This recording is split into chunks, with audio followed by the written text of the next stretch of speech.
ஷாருக் தயவு செய்து இங்கிருந்து போயிரு. நம்ம மாமாஜியும் அத்தைஜியும் வந்துருச்சுன்னா ரொம்ப பிரச்சனையாயிரும் ஷாருக். போதும் சோட்டி போதும். ஆனால் போகிறதுக்கு முன்னாடி ஒன்று மட்டும் சொல்லிட்டு போதும். சின்ன வயசுலேருந்தே நிம்பிள் மேலே நம்மளுக்கு பௌத் பியார். நிம்பளும் நம்மளே பியார் பண்ணணும் தான் நினச்சிட்டு இருந்தது. ஏன்னா சின்ன வயசுலேருந்து நிம்பள் எது வேணும்னாலும் நம்மள்ட்ட தான் முதல்ல கேட்கும். நம்மளும் அதை பண்ணிச்சோம். அப்படி ஒன்று பண்ண போய் தான் நம்ம ஜெயிலுக்கே போச்சு. நம்ம ஜெயிலுக்கு போன நேரத்திலே நம்ம ஷாதி பண்ணிட்டு மദ്രാஸ் வந்துருச்சு. நம்ம என்ன நினச்சான், நீ இந்த லைஃப்லே பிடிக்காம தான் இருக்குதே அப்படின்னு. ஆனால் இப்போ தான் தெரியுது அந்த மദ്രാஸ்காரனை நீ எவ்வளோ பியார் பண்ணுதுன்னு. சின்ன வயசுலேருந்து நம்ம கேட்ட எல்லாமே நம்ம கொடுத்துருக்கான்.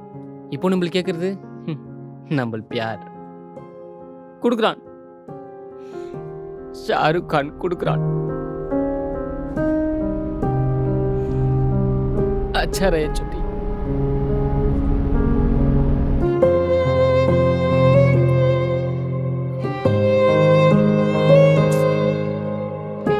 இதோட ஃபுல் வீடியோ பார்க்க லோகோக்கு கீழே இருக்க ப்ளே பட்டனை கிளிக் பண்ணுங்க.